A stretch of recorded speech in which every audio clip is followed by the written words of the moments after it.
नितीन गडकरींना पाडण्यासाठी मोदी शहा फडणवीसांनी एकत्र प्रयत्न केले। संजय राऊतांचे सामनातून खळबळजनक दावे। शहांच्या हाती सत्ता आली तर योगींना घरी पाठवणार असल्याचाही दावा। शरद पवारांच्या राष्ट्रवादीला मोठा धक्का बसण्याची चिन्ह। युवती राष्ट्रीय अध्यक्षा सोनिया दुहान यांनी घेतली प्रफुल्ल पटेल यांची भेट। पुण्यात बॉलर पबवरती राज्य उत्पादन शुल्क विभागाची छापेमारी। अनेक पब्सवर सीलबंदीची कारवाई।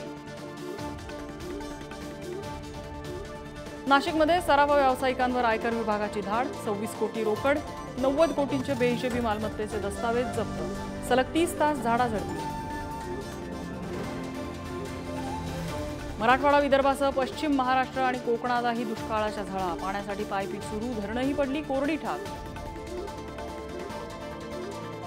राज्यातल्या अनेक भागात मान्सूनपूर्व पावसाची जोरदार हजेरी। वादळी वाऱ्यामुळे उत्तर महाराष्ट्रासह विदर्भ आणि मराठवाड्यातील काही भागात शेती पिकांचं आणि घरांचं मोठं नुकसान।